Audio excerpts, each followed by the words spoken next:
Let's look at another.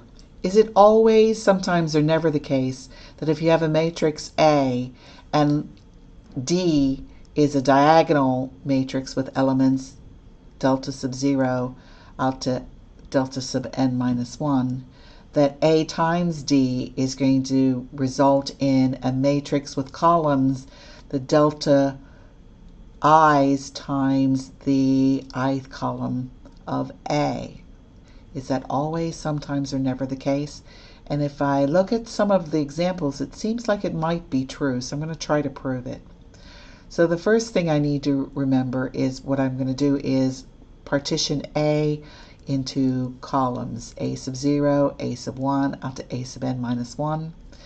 And the columns of D, if I think about them, D, if I partition it, is going to be a diagonal matrix with diagonal elements delta 0, delta 1, and so forth, delta n minus 1, and zeros elsewhere, which actually means that if I look at the columns in D, D sub I, it's actually just delta I times the unit basis vector I, the ith unit basis vector. And so we might be able to use that. If I want to look at A times D, I can write this as the matrix A times the matrix D, where I'm partitioning it into columns, where the first one is going to be delta 0 times E sub 0. The second column is going to be delta 1 times E sub 1, and so forth.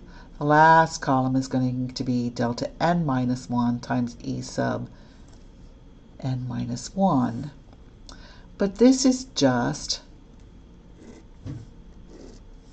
the matrix with columns that are A times each one of the columns of D. So the first column of the resulting product is found by taking A times delta 0 times the first unit basis vector. The second column is going to be A times delta 1 times the second unit basis vector, and so forth. It's going to be A times delta n minus 1 times the last unit basis vector.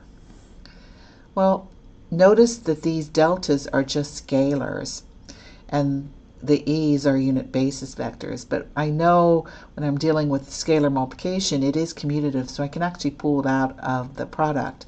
So the resulting matrix could be rewritten as the matrix with columns, where this first one is delta 0 times A times E sub 0. The second column could be written as delta 1 times A times E sub 1. And the last column could be written as delta n minus 1 times A times E sub n minus 1.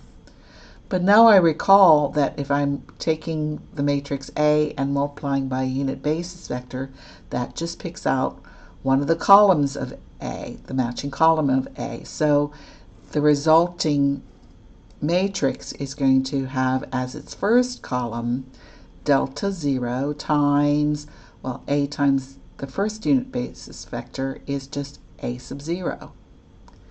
The second column is going to be delta 1 times A times the second unit basis vector is A sub 1. And so forth.